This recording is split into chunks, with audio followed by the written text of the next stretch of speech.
ધોરણ 10 વિષય ગુજરાતી. ગુજરાતી માધ્યમના બાળકો માટે ગાલા અસાઇનમેન્ટ વર્ષ 2026.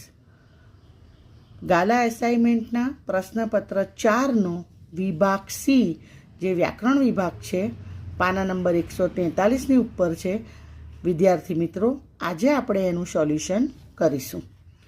વિભાગ સી વ્યાકરણ વિભાગ છે. 33થી લઈને 40 સુધીના પ્રશ્નો વૈકલ્પિક પ્રશ્નો છે, જેમાં કાઉન્સના આપેલું હશે.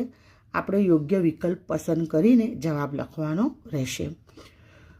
પ્રશ્ન નંબર 33, નીચેના શબ્દોની સાચી જોડણી શોધીને લખો.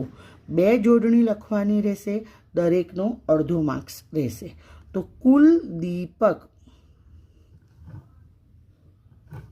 બીજાની ઉપર છે પ્રતિબિંબ. આન્સર શીટના અંદર માત્ર અને માત્ર ઉત્તર જ લખવાના છે. પ્રશ્ન નંબર 34, તત વત્તા અનુસાર શબ્દની સાચી સંધિ જોડો.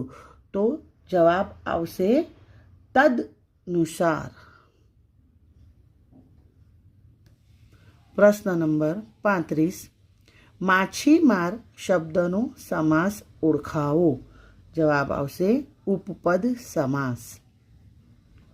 પ્રશ્ન નંબર 36, નીચે આપેલ બંને શબ્દોના જોડણી ભેદે થતો અર્થભેદ જણાવો. શંકર એટલે ભેળસેળ અને શંકર એટલે શિવ. પ્રશ્ન નંબર 37, પગલીના બીબામાં પત્નીની નજર ઢળી હતી. વાક્યમાંના અલંકારનો પ્રકાર જણાવો. રૂપક અલંકાર. અને પ્રશ્ન નંબર 38, ભણતર શબ્દમાં કયો પ્રત્યય રહેલો છે? ભણતર, એના અંદર પર પ્રત્યય રહેલો છે.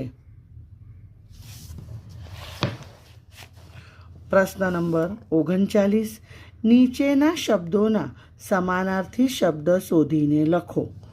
આમાં પણ 2 પૂછાયા છે સમાનાર્થી શબ્દ, બંનેનો અડધો અડધો માર્ક્સ. શૈશવ એટલે કે બાળપણ અને ફડક એટલે ચિંતા. પ્રશ્ન નંબર 40, રાધા સંજ્ઞાનો આપેલા વિકલ્પોમાંથી સાચો પ્રકાર શોધીને લખો. રાધા છોકરીનું નામ છે, એટલે વ્યક્તિવાચક સંજ્ઞા. 33 થી 40 વૈકલ્પિક પ્રશ્ન. હવે આવશે નીચેના પ્રશ્નોના માંગ્યા મુજબ ઉત્તર લખો. પ્રશ્ન નંબર 41, નીચેના રૂઢિપ્રયોગનો અર્થ જણાવો.